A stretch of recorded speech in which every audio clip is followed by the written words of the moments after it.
नमस्कार। पंजाब केसरी राजस्थान आप देख रहे हैं और मैं हूं आपके साथ इशिका जैन। भजनलाल सरकार अपना बजट जल्द ही राजस्थान विधानसभा में पेश करने जा रही है और इस बजट को लेकर राजस्थान की सियासत में उबाल अब चरम पर पहुंच चुका है। आरोप प्रत्यारोप का सिलसिला लगातार जारी है। इसके साथ ही जनता की उम्मीदों पर यह बजट खरा उतरेगा कि नहीं, ये बड़ा सवाल बना हुआ है।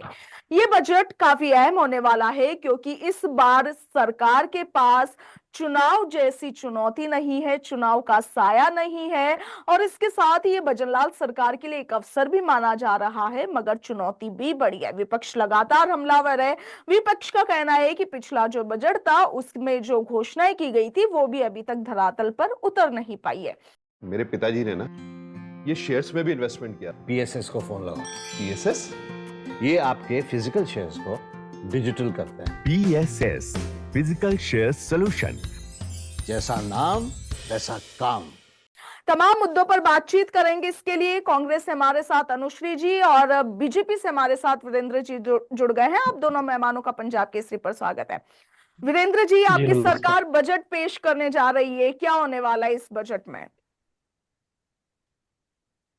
निश्चित रूप से जिस प्रकार भारतीय जनता पार्टी ने विगत एक वर्ष में राजस्थान में कार्य किया है, सुशासन स्थापित करने की ओर आगे बढ़े हैं, तो जो आधार हमने तैयार किया है आने वाले वर्षों में उसके परिणाम सामने होंगे और जनता भी हमारे परिणामों पर मोहर उपचुनाव में भी लगा चुकी है। तो जो वादा करके हम जनता के साथ जो वादा करके हम आए थे और उन वादों को करीबन 50% वादों को हमने पूर्ण भी किया है। तो जनता की अपेक्षाएं भी हमारे साथ उतनी है कि जो नया बजट आ रहा है उसमें भी कुछ इस प्रकार की योजनाएं आए, कुछ इस प्रकार की स्कीम्स आए जिससे जनता को और भी अधिक बेनिफिट्स हो। राजस्थान सशक्तिकरण की ओर आगे बढ़े, समृद्ध बने, स्वस्थ बने, स्वच्छ बने, यही हमारा उद्देश्य है और इसी अनुरूप आपको बजट में कई अनेकों अभिनव योजनाओं की झलक देखने को मिलेगी। जी जी, अनुश्री जी, क्या लगता है, क्या उम्मीदें हैं बजट से? क्या जो उम्मीदें बांध कर बैठे हैं भजनलाल सरकार पूरा कर पाएगी इस बजट में, क्या लगता है? देखिए, अभी तक तो जनता सिर्फ उम्मीदें ही बांध के बैठी है, क्योंकि इन्होंने जो पिछले बजट में भी वादे वादे किए थे वो अभी तक धरातल पे नहीं उतर पाए हैं। इनकी कितनी योजनाओं को ले लीजिए, आज इन्होंने एक साल में क्या काम किया है ये खुद बता दे। तो बहुत ज्यादा आशाएं नहीं है। अगर ये पुराने वाले बजट को लेके ही अगर अपना वर्क प्रोसेस चालू कर दे या उसकी ट्रांसपेरेंसी बता दे तो वो ज्यादा बेहतर होगा, क्योंकि सरकार बहुत कुछ अच्छा कर नहीं रही है। अभी 2 दिन पहले की बात ले ले तो सरकार ने स्कूल्स तक का मर्जर कर दिया है। तो स्कूल्स तक का मर्जर कब होता है? तब गवर्नमेंट के पास किसी इंफ्रास्ट्रक्चर की कमी हो, बजट की कमी हो, कई कई कारण रहते हैं। तो सारी चीजें सोचने की है कि सरकार जो है वो किस तरीके से काम करेगी। अगर बजट में वादे लेकर आ रही है तो उसे वादे पूरे रखने की भी क्षमता इनको रखनी चाहिए। जी वीरेंद्र जी, इस बार भजनलाल सरकार के सामने कई तरह की चुनौतियां हैं। कई ऐसे वादे जो चुनावों के समय में आम जनता से किए गए थे उनको पूरा करने का बोझ भी भजनलाल सरकार के कंधों पर है। बजट इस बजट से तय होगा कि अगले 4 साल भजनलाल सरकार की कार्यशैली क्या रहने वाली है राजस्थान के हित में, राजस्थान के विकास में। तो क्या कहिएगा, बीजेपी प्रवक्ता के तौर पर आप जुड़े हैं, क्या कहेंगे? देखिए, जिस दिन माननीय हमारे राजस्थान के मुख्यमंत्री भजनलाल जी ने शपथ ली थी उसी दिन जी। उन्होंने तय कर लिया था कि मुझे राजस्थान के लिए वह कार्य करना है जो एक भागीरथ ने किया था। और उसी पे आगे बढ़ते हुए वो राजस्थान के भागीरथ बनकर उभरे हैं। राजस्थान की जो चुनौतियां थी वो बिजली की थी और पानी की थी। पानी और बिजली की चुनौतियों को दूर करने के लिए उन्होंने पीकेसी आरसीपी हो, देवास परियोजना हो या यमुना जल समझौता वो किया। बिजली के लिए जो कार्य हुए हैं वो ना कभी हुए थे और ना कभी होंगे। इस प्रकार की योजनाएं धरातल पर उतरने के लिए प्रारंभ हो चुकी है। यूएई सरकार ने हमारे साथ एमओयू किया है, वो भी सोलर में हमारे साथ आ रहे हैं और सोलर की विभिन्न अनेकों ऐसी योजनाएं, करीबन 20 लाख करोड़ की योजनाएं जो अभी हमारे जो इन्वेस्टर समिट हुआ था उसमें उनके ऊपर एमओयू हुए हैं। तो निश्चित रूप से आने वाले समय में राजस्थान बिजली में भी आत्मनिर्भर बनने की ओर आगे बढ़ चुका है। तो सरप्लस बिजली हम राजस्थान में होगी, ये हमारी पूर्ण रूप से उम्मीद है।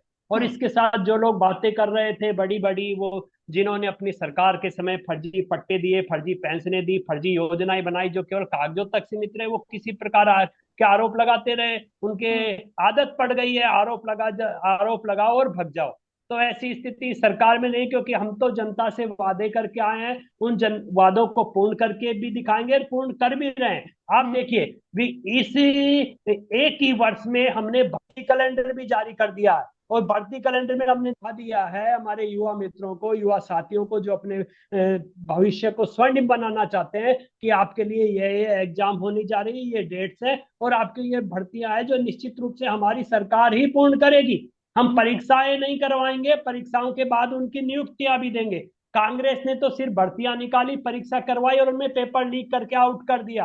अच्छा नियुक्तियां वीरेंद्र एक जी, भी नहीं दी, वीरेंद्र केवल जी, पेपर लीक करने में बिजी रहे। इस बजट में आप देखिए कि राजस्थान की जो भजनलाल सरकार है, उन पर राजस्थान की आर्थिक सेहत को सुधारने का भी बोझ है, और इसके साथ ही जन कल्याणकारी योजनाओं को चालू रखने का भी जो एक जिम्मेदारी है वो यहाँ पर बन रही है। कैसे सामंजस्य बैठ पाएगा?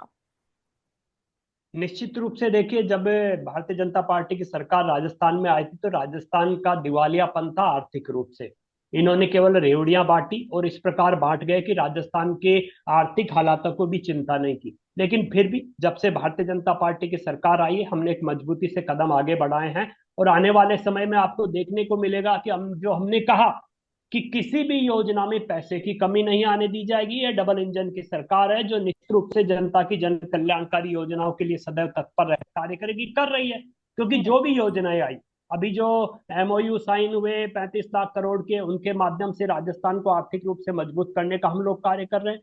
दूसरा, जो विभिन्न योजनाओं में हमने जैसा भी ब्रेकअप किया, अभी जो गत बजट में हमने जो योजनाएं दी थी, चाहे 9 नए ग्रीनफील्ड हाईवे हो, चाहे अन्य दूसरी योजनाएं हो, राजस्थान को आगे बढ़ाने के लिए, सशक्त और समृद्ध बनाने के लिए जो भी योजनाएं हम लेके आए, निश्चित रूप से उनमें आर्थिक संसाधनों की कोई कमी हम नहीं आने देंगे। ये हम दृढ़ संकल्पित है, और हमने एक बहुत अच्छे से आर्थिक व्यवस्थाओं को बहुत अच्छे से सुचारू ढंग से चलाकर यह दिखाया भी है। चाहे कितना भी इन्होंने आर्थिक दिवालियापन सरकार का कर दिया हो कांग्रेस ने, लेकिन राजस्थान की भारतीय जनता पार्टी की सरकार ने एक भी माह ऐसा नहीं गया जिसमें कि हमारे यहाँ के जो सरकारी कर्मचारी उन्हें सैलरी नहीं मिली हो। जबकि इनके यहाँ पे तो कांग्रेस की सरकार के समय तो 6-6 महीने तक कर्मचारियों को सैलरी नहीं मिलती थी। भारतीय जनता पार्टी की सरकार आने के बाद एक भी माह ऐसा नहीं गया। और दूसरे विषय आप कोई भी देख लीजिए, किसी भी योजना का पैसा वापस केंद्र सरकार के पास नहीं गया, उसका इंप्लीमेंटेशन हमने करके दिखाया। जबकि कांग्रेस के समय बिजली की योजना हो, चाहे पानी की जल जीवन मिशन की योजना हो, चाहे सामाजिक कल्याण की योजना है, चाहे महिलाओं से संबंधित योजना हो, करीबन 50% पैसा वापस चले गया। तो राज्य की जनता को उसको लाभ मिलना तो दूर की बात है, उनका सदुपयोग भी नहीं कर पाई कांग्रेस सरकार। तो ऐसी स्थिति से हम बिल्कुल से तैयार है, कभी भी ऐसा नहीं होने देंगे कि जो भी केंद्र की योजनाएं उनका भरपूर फायदा राजस्थान की जनता को मिले। ये हमारी योजना और निश्चित रूप से मिल भी रहा है। आप देखिए 10 लाख घरों में पानी के कनेक्शन पहुंचाने का कार्य 1 साल में हमने कर दिया। करीबन 5 साल में कांग्रेस ने एक भी किसान को बिजली का कनेक्शन नहीं दिया था। करीबन 50,000 से ज्यादा किसानों को बिजली के कनेक्शन हम जारी कर चुके हैं। इसी प्रकार घरेलू कनेक्शन की स्थिति भी यही है। और ये कह रही है सिर्फ और सिर्फ आरोप प्रत्यारोप की राजनीति से ऊपर अभी भी नहीं उठ पा रहे हैं, जबकि जनता इनको आईना दिखा चुकी है। उसके बावजूद भी अगर इनकी यह स्थिति, तो जनता पुनः आईना दिखा देगी, क्योंकि कांग्रेस भारत के लिए नॉन परफॉर्मिंग असेट बन चुकी है। जी चलिए, अनुश्री जी आपका क्या ख्याल है? बीजेपी प्रवक्ता वीरेंद्र जी दावा कर रहे हैं कि बजट में या उन योजनाओं को धरातल पर उतारने में आर्थिक संसाधनों की कमी नहीं आने दी जाएगी, जबकि आप देखिए कि हाल ही में भजनलाल सरकार ने कई बड़े प्रोजेक्ट्स लिए हैं। ऐसे में उन प्रोजेक्ट्स के लिए फंड इकट्ठा करना, रेवेन्यू जनरेट करना, ये भी एक बड़ी चुनौती सरकार के सामने है। आप क्या कहेंगे इस पर? देखिए, ये सारी चीजें भविष्य के अंदर छिपी हुई है कि क्या होगा क्या नहीं होगा। बीजेपी के प्रवक्ता या तो सारी चीजें पढ़ के नहीं आए, या फिर इनको पता नहीं है। ये समाज कल्याण पोर्टल को उठा के देखे कि कितने महीने से जो सरकारी पेंशन है वो नहीं मिल रही है। मैं 2 महीने पहले डिबेट कर रही थी, तब तक 4 महीने हो चुके थे, तो लगभग अब 6 महीने मैं उसको मानूंगी। तो ये कौन सी पेंशन की बात कर रहे थे? बिजली की ये बात कर रहे हैं। बिजली कांग्रेस सरकार ने शहर में रहने वाले इंसान को भी 100 यूनिट बिजली फ्री दी है, और जो किसान वर्ग के आते हैं उनको भी हमने बिजली बांटी है। ऐसी बात नहीं है। आज ये हमारे पे आरोप लगा रहे हैं। खुद का आईना देखे। जनता बाद में देखेगी, लेकिन आप पहले खुद के आईने को संभाले कि आप किस तरीके से काम कर रहे हैं। आपके पास घूम फिर के एक ही चीज आती है, ईआरसीपी। अरे आप इसके अलावा आप जो वादे लेकर आए थे, कौन से वादे उतरे हैं? आज देखेंगे तो राजस्थान की हालत, इतने अपराध बढ़ते जा रहे हैं, महिला अपराध बढ़ते जा रहे हैं। जो मुख्यमंत्री महोदय है वो शादियों में मजे लेते फिरते हैं और कोटा में दर्दनाक घटनाएं हो जाती है। उन चीजों पर क्या कहेंगे? आज एक जो महिला है वो खुद तक सुरक्षित नहीं है और फिर ये बात करते हैं कि हमने बहुत सारे एमओयू साइन कर दिए। मात्र एमओयू साइन करने से तो काम नहीं हो जाता है ना, आपको उसको धरातल पे भी उतारना पड़ेगा।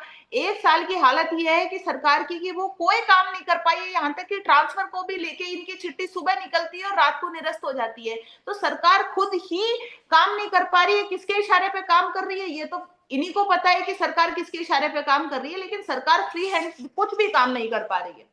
लेकिन लेकिन अनुश्री जी, उप मुख्यमंत्री दिया कुमारी ने, जो कि वित्त मंत्री भी है राजस्थान की, उन्होंने दावा किया है कि पिछले बजट की जो घोषणाएं थी वो उनमें से 6 महीने में 85% उन्हें धरातल पर उतार दिया गया है, ऐसा उनका दावा है। हाल ही में एक न्यूज चैनल को दिए इंटरव्यू में उन्होंने ये बात कही है।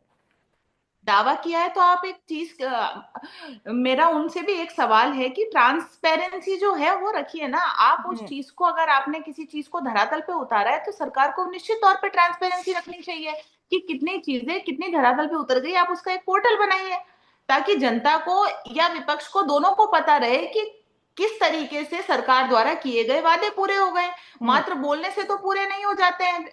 इस तरीके से तो आरोप और प्रत्यारोप दोनों का दौर चलता रहेगा। सरकार को ट्रांसपेरेंसी रखनी चाहिए इस चीज की। क्या कहिएगा वीरेंद्र जी, अनुश्री जी की ओर से बार बार ट्रांसपेरेंसी की बात की जा रही है कि ट्रांसपेरेंसी सरकार को रखनी चाहिए, जनता और विपक्ष के सामने ये बात रखनी चाहिए कि कहां पर किस योजना पर कितना काम हुआ है, क्या कहेंगे? देखिए, विपक्ष का तो पता नहीं, उन्हें तो पता होकर भी नहीं पता होता है। बाकी जनता तो सब देख रही है, सुन भी रही है और अपनी आंखों से देख भी रही है कि किस प्रकार विकास की योजनाएं धरातल पर उतर रही है। उन्होंने जो सपने देखे थे वो भारतीय जनता पार्टी की सरकार कैसे साकार कर रही है। राजस्थान का एक पूर्वी भाग जो है वो पानी के लिए तरस रहा था। भारतीय जनता पार्टी की सरकार ने आते ही कार्रवाई प्रारंभ की और उन लोगों के सपने अब साकार होने भी जा रहे हैं। यमुना जल समझौते पे कांग्रेस की राजनीति कैसे बाहर आई। हरियाणा में क्या कहते हैं कि हम इस योजना को लागू नहीं होने देंगे। अरे कम से कम राजस्थान के हितों पर तो कुठारघात मत होने दीजिए। और जो नाथी के बाड़ा का लोग हैं जिनके ऊपर भ्रष्टाचार के आरोप लगे, इनके कांग्रेस के प्रदेश मंत्री गोविंद सिंह डोटासरा जी उस समय शिक्षा मंत्री थे, उनके ऊपर भ्रष्टाचार के इतने आरोप लगे। मुख्यमंत्री के सामने मुख्यमंत्री ने पूछा कि भाई भ्रष्टाचार चल रहा है कि हाँ कि साहब हमारे से ट्रांसफरों में भी पैसे लिए जा रहे हैं। तो ये लोग अगर भ्रष्टाचार करने वाले लोग ही इस प्रकार की बातें करेंगे तो मैं समझता हूँ इससे ख्याली पुलाव है। ये कितने भी आरोप प्रत्यारोप लगाते रहेंगे क्योंकि इन्हीं के विधायक हैं धीरज गुजर, इन्हीं के नेता हैं, कांग्रेस के केंद्रीय नेता है। उन्होंने क्या कहा था? उन्होंने कहा था कि राजस्थान में तो कांग्रेस की सरकार केवल भ्रष्टाचार के माध्यम से डिजायरों पर काम कर रही है। जो पैसे दे देता है उसके ट्रांसफर हो जाते हैं और जो नहीं देता उसके नहीं होते। तो इन्होंने अभी तक भी वही सोच रखा है कि भैया भारतीय जनता पार्टी ऐसा क्यों नहीं कर रही, यहाँ पैसे क्यों नहीं चल रहे। अरे भाई हम तो सुशासन स्थापित करने के लिए आ रहे हैं और ट्रांसपेरेंसी रूप से हमने कार्य किया और वो करके दिखा दिया। चाहे ट्रांसफर हो चाहे दूसरी कई योजनाओं का क्रियान्वयन हो, हमने तो बिना पैसे के बिना भ्रष्टाचार के करके दिखा दिया। लेकिन इनके यहाँ तो क्या था, ये तो फाइनेंस मैनेजमेंट ही नहीं कर पाए। भ्रष्टाचार में इतने अखंड डूबे हुए थे कि सिर्फ होटलों में बंद रहकर सरकार चलाना चाह रहे थे। जनता ने आईना दिखा दिया, घर बैठा दिया, लेकिन फिर भी नहीं समझ रहे। केवल एक ही काम चल रहा है इनके यहाँ पे कि कौन आगे। उस कौन आगे में जूली जी आ गए, डोटासरा जी आ गए, गहलोत जी आ गए या सचिन पायलट जी आ गए। तो वो सिर्फ आरोप लगा रहे हैं कि सरकार पर ये, जिससे कि हम आगे गांधी परिवार को ये सिद्ध कर सके कि हम आगे हैं, हम सरकार पर आरोप लगाने में आगे। अरे भाई सरकार पर आरोप लगाइए लेकिन तथ्यात्मक तो रखिए ना, सिर्फ आरोप लगाकर भग मत जाइए। उस आरोप को वीरेंद्र जी बजट पर बात कर रहे थे, हम बजट पर बात कर रहे हैं। कांग्रेस की प्रवक्ता भी यहीं पे कर रही है। जी वीरेंद्र जी, एक सवाल ये भी है कि सियासी गलियारों में इस तरह की चर्चा है कि बजट को लेकर के इस बार विधायकों का काफी दबाव है क्योंकि काफी टफ फाइट से वो जीत करके आए हैं। ऐसे में अपने अपने क्षेत्र में अपनी छवि को बरकरार रखने के लिए विधायकों का काफी दबाव है, काफी उम्मीदें हैं उनकी इस बजट से अपने क्षेत्र के विकास कार्यों को लेकर के, वो कैसे पूरी होंगी? देखिए, हमारे मुख्यमंत्री जी ने बजट पूर्व संवाद में विभिन्न क्षेत्रों के जो एक्सपर्ट लोग हैं उनसे संवाद स्थापित किया है और जितने भी विधायक हैं उनको भी आमंत्रित किया है। उनके क्षेत्र की क्या योजनाएं उनको चाहिए, उनके क्षेत्र में क्या नई कार्य होने चाहिए, उन सब के बारे में एक फीडबैक उनसे लिया है। उनकी क्या मांगे हैं उनसे मांगी गई है, और उसी अनुरूप आगामी बजट में वो परिलक्षित होते हुए नजर आएंगे। और हमने तो यहाँ तक कि कांग्रेस के विधायकों को भी आमंत्रित किया कि आप आइए, आप क्या योजना चाहते हैं, किस कार्य को करवाना चाहते हैं। लेकिन वो नहीं आए तो ये उनकी मर्जी है, क्योंकि वो जनता का हित चाहते नहीं, वो राज्य का हित चाहते नहीं। तो कांग्रेस की जो प्रवक्ता है उनके माध्यम से मैं उन्हें कहना चाहूंगा कि आपके विधायकों को समझाइए, भाई सरकार है, जब आपको बुला रही है, आपकी मांगों को मांग रही है, तो दीजिए ना कि आप क्या कार्य करना चाहते हैं। यहाँ पे मीडिया में रखकर तो कुछ और बातें करते हैं, जब मीडिया के सामने बाइट देने आते हैं तब आरोप प्रत्यारोप की राजनीति करते हैं। लेकिन जब सरकार आपको बुला रही है कि आइए कुछ बताइए, आप क्या मांग रखना चाह रहे हैं, किस प्रकार के कार्य करवाना चाहते हैं, वो आप बताएंगे नहीं, और सिर्फ मीडिया के सामने अनर्गल बयानबाजी करेंगे, आरोप प्रत्यारोप लगते। मैं समझता हूँ इससे घटिया राजनीति शायद ही राजस्थान में कभी देखने को मिली हो, क्या कि कहिएगा सरकार अनुश्री आपको जी, बुलाए और वीरेंद्र जी आप जाए आरोप नहीं। लगा रहे हैं कांग्रेस पर, क्या कहिएगा? देखिए, अभी इन्हीं के सवाल में और इन्होंने ही जवाब दे दिया था। बोलने से तो कुछ नहीं होता है ना। आज भारतीय जनता पार्टी की सरकार को पूरे 1 साल हो गए। अगर कांग्रेस के शासन में कोई भ्रष्टाचार हुआ है तो आप उसको साबित कीजिए। भारतीय जनता पार्टी सिर्फ मुंह बोली बातें क्यों कर रही है? आप साबित कर दीजिए ना। यदि कोई भ्रष्टाचार में लिप्त है तो उसको बिल्कुल आपको साबित करना चाहिए। मात्र बोलने से तो भ्रष्टाचार हो नहीं जाता है। आज आप सत्ता में होते हुए भी आप एक ही बात कर रहे हैं। हरियाणा के मुद्दे को ले आए। अरे, हर राज्य की अपनी अपनी समस्या होती है।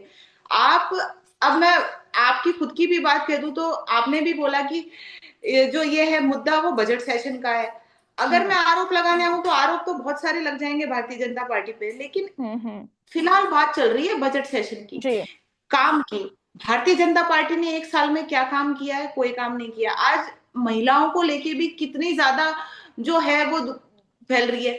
इसके अलावा बजट को लेके अगर बात कर ले तो 2 महीने पहले मैं एक डिबेट कर रही थी जिसमें डूंगरपुर के अंदर 150 से ज्यादा स्कूटियां खराब हो रही है। क्यों? हाँ क्योंकि जी। वो बालिकाओं को वितरित नहीं किए जी। जा रही है।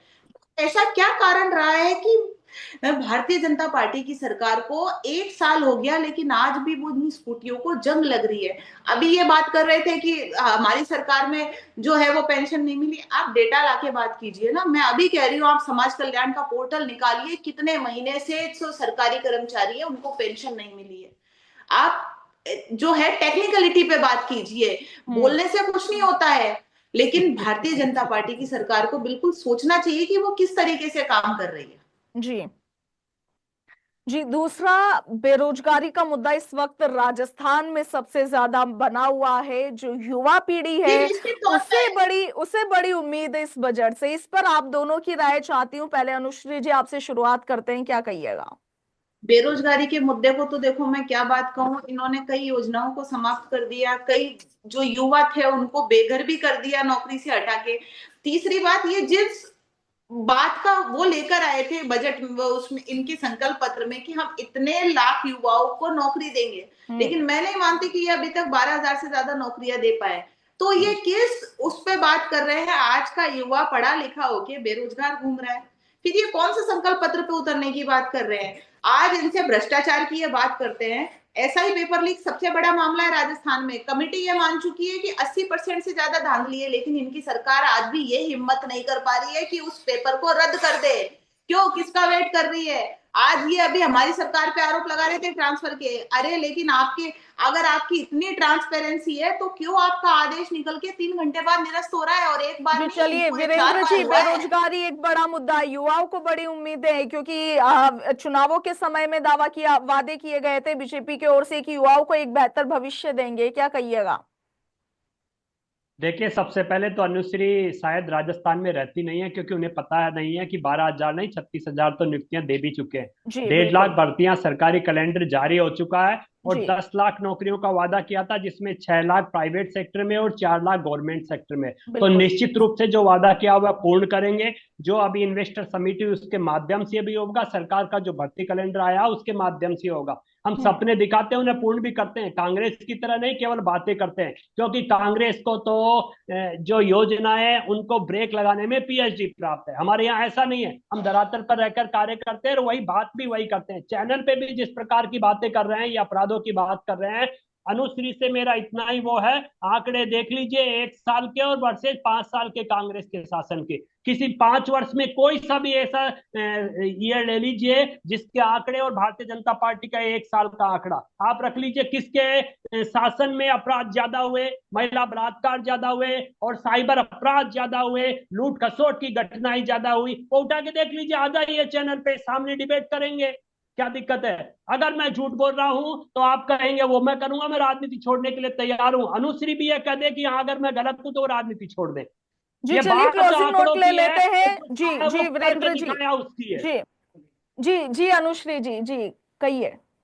मैं इनका जवाब दे देती हूँ। पहली चीज तो ये बोल रहे थे कि राजस्थान में नहीं, इनको जवाब रहने क्या की देंगे जरूरत आप? है क्यों, क्योंकि आपको ये समाज आंकड़े ही कल्याण का पता नहीं, पोर्टल, आपको अब देखो यही ये पता बात नहीं को कि रोकना अपराध चालू क्या कर है। देंगे। वीरेंद्र पहली जी चीज तो सुन ये कि लीजिए, कुछ कहना चाह रहे हैं अनुश्री जी, अभी अभी आपने अपनी बात रखी है। जी राजस्थान में जी इनको रहने की जरूरत है, सरकार में ये है इनको सरकारी पोर्टल चलाने की जरूरत है, और मात्र कैलेंडर जारी करने से कुछ नहीं हो जाता है, सरकार को अपने वादे पूरे करने चाहिए। दूसरी बात ये, आज ये अपराधों की बात कर रहे हैं, आज की तारीख में स्थिति ऐसी है कि कोटा की घटना आपको पता है, कोचिंग इंस्टीट्यूट की, मुख्यमंत्री जी कहाँ बैठे हुए थे। दूदू की घटना पता है, कैसे जो लड़की की निर्मम हत्या हुई।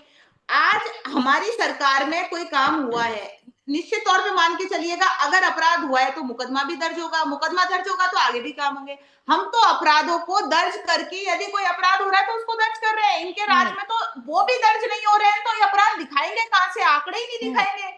वीरेंद्र जी कुछ उसको कहना दर्ज चाह तो रहे हैं। करना जी पड़ेगा ना। जी वीरेंद्र जी, इनके बोलने से तो कुछ नहीं होता ये है, अपराध भी ये दर्ज भूल होंगे, रहे काम हैं। भी होंगे सारे, लेकिन इनको सबसे पहले समाज कल्याण का पोर्टल निकालने की जरूरत है। आप अभी खोल के देखिए, चाहे स्क्रीन शेयर करके देखें, उसके बाद आप बात करें। जी वीरेंद्र जी, ठीक है, समाज कल्याण की बात कर रहे हैं, जो फर्जी पेंशन देने वाले, अगर समाज कल्याण का पोर्टल आप की बात आपने करेंगे तो समाज इनसे बड़ा कल्याण की धिक्कार बात कैसे कीजिए, होगा? आप अरे आगे समाज दिखाइए, कल्याण के आपको माध्यम से ही आपको पोर्टल फर्जी निकालने पेंशनें की दी थी जरूरत है। आपने, आप जिस तरीके फर्जी से बार पेंशनें बार झूठ आपने दी बोल थी, रहे हैं, समाज कल्याण के क्यों माध्यम क्यों से सरकारी मुख्यमंत्री कर्मचारियों महोदय को वो पेंशन वहां नहीं जो मिलती है। शादी में बैठे आपको थे, यही पता क्यों नहीं कि समाज मुख्यमंत्री कल्याण से महोदय ने पेंशन कोटा किसे की मिलती बात है? में कोई आपको तो संज्ञान यही नहीं पता लिया? नहीं कि समाज कल्याण से जो पेंशन तथ्य किसे छुपाए मिलती है, जाते आप हैं, क्या बताएंगे जनता को? जो तथ्य छुपाए फर्जी जाते हैं, आप इस पेंशनों चीज के का अलावा जवाब आपने कुछ दीजिए। नहीं जी किया। चलिए वीरेंद्र फर्जी जी, पट्टे अनुश्री बांटे, जी फर्जी समय कम है। पेंशन दी वीरेंद्र आपने, जी और फर्जी अनुश्री जी, योजनाएं निश्चित चलाई। तौर पे होनी पड़ेगी। जी समय फर्जीवाड़े के कम अलावा है, कुछ नहीं किया, फर्जी क्लोजिंग नोट पेंशन ले ही दी लेते हैं। थी, समाज अनुश्री जी कल्याण वही सबसे कह पहले रहा है। आप बता दीजिए, कांग्रेस के प्रवक्ता के तौर पर जुड़ी है, क्या उम्मीद है भजनलाल सरकार के आगामी बजट से? क्या मुख्य देखिए ऐसी बातें हैं जो उसमें जरूर शामिल होनी चाहिए? देखिए उम्मीदें ऐसी है कि सरकार को निश्चित तौर पे जनता के हित के लिए काम करना चाहिए, जितने वादे वो लेकर आई है उन पे सब पे उनको जो खड़ा उतरना चाहिए। तीसरी बात ये कि जो युवाओं को रोजगार देने की इन्होंने बात कही थी, मात्र कैलेंडर जारी करने से कुछ नहीं होता है, आप उनको धरातल पे लाइए, और जितना से जितना ये जो बात करते हैं, निश्चित तौर पे ये जो महिला नारी शक्ति वंदन अधिनियम है वो लेकर आए हैं, लेकिन इसको आपको इम्प्लीमेंट करने की भी जरूरत है, और इनको करना चाहिए, आधी आबादी को भी पूरा हक मिलना चाहिए। जी जी वीरेंद्र जी, क्या आश्वासन देंगे राजस्थान की जनता को, प्रदेश की जनता को? देखिए, भारतीय जनता पार्टी को अब आश्वासन देने की जरूरत नहीं है, क्योंकि जनता समझ गई है कि भारतीय जनता पार्टी सुशासन स्थापित करने के लिए आई है, और वो करके भी दिखा रही है। योजनाओं का क्रियान्वयन भी किया है, जो वादे किए उन्हें पूर्ण भी किया है, और उन्हें क्रियान्वयन करके जनता को रिलीफ भी दी है। तो निश्चित रूप से आश्वासन नहीं, हम काम करने में विश्वास करते हैं। जो बजट हमने दिया था पिछली बार, उसके माध्यम से भी कार्य हुए हैं। राजस्थान में सड़कें बनी है, राजस्थान में बिजली के नई नई योजनाएं आ रही है, सोलर के नए नए एमओयू साइन हुए। तो निश्चित रूप से राजस्थान की जनता जानती है कि भारतीय जनता पार्टी करके ही दिखाएगी, इसके आश्वासन नहीं, कार्य करके दिखा रहे हैं। जी चलिए, आप दोनों मेहमानों का पंजाब केसरी से जुड़ने के लिए शुक्रिया। और इस वक्त जो जनता, जो ऑडियंस हमें देख रही है, सुन रही है, बहस चल रही है बजट पर, जो कि भजनलाल सरकार जल्द ही विधानसभा में पेश करने जा रही है। आपको इस बजट से क्या उम्मीदें हैं? आपकी क्या राय है कि बजट में ऐसे कौन से महत्वपूर्ण मुद्दे हैं, ऐसी कौन सी महत्वपूर्ण बातें हैं जो जरूर शामिल होनी चाहिए? वो आप हमें कॉमेंट सेक्शन में लिखकर जरूर भेजिएगा। फिलहाल के लिए इतना ही, नमस्कार।